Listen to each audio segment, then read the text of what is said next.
Salut tout le monde, j'espère que vous allez bien, en tout cas moi ça va. Donc aujourd'hui on se retrouve pour une nouvelle vidéo qui sera 3 histoires d'horreur.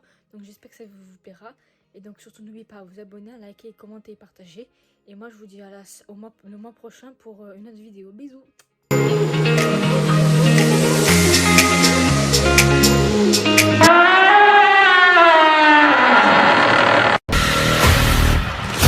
La babysitter et le tueur à l'étage.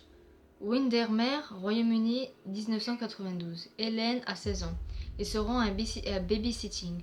Ce soir-là, elle doit garder les 3 enfants d'un jeune couple, absent pour la soirée. Quand elle arrive, il l'informe que les enfants sont déjà couchés et qu'ils ne rentreront pas tard. Hélène s'installe dans le canapé de la grande demeure et ouvre un livre. Le téléphone sonne, mais quand elle décroche, personne ne parle. À l'autre bout de la ligne, quelques minutes après, le téléphone sonne de nouveau et cette fois, une voix glaçante lui répond. Es-tu allé voir les enfants? Puis plus rien. Le tueur sur le siège arrière. Lyon, Paris, 1994. Nathalie termine son service d'infirmière. Il est 5 heures du matin. Elle monte dans sa voiture et s'engage dans les rues encore désertes. Très vite, elle remarque qu'une voiture la suit de près.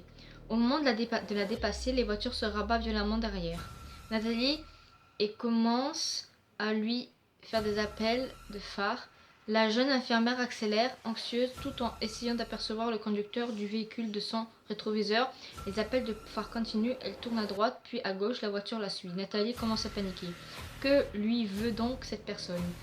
Elle arrive dans l'allée de menant à sa maison, son seul espoir, tenter pour le tout de courir s'enfermer chez elle pour appeler de l'aide.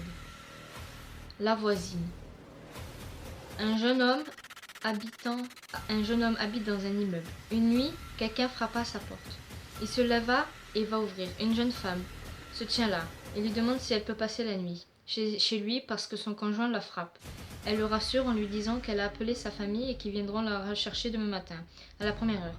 Le jeune homme lui donne une couverture et lui propose de passer la nuit sur le canapé.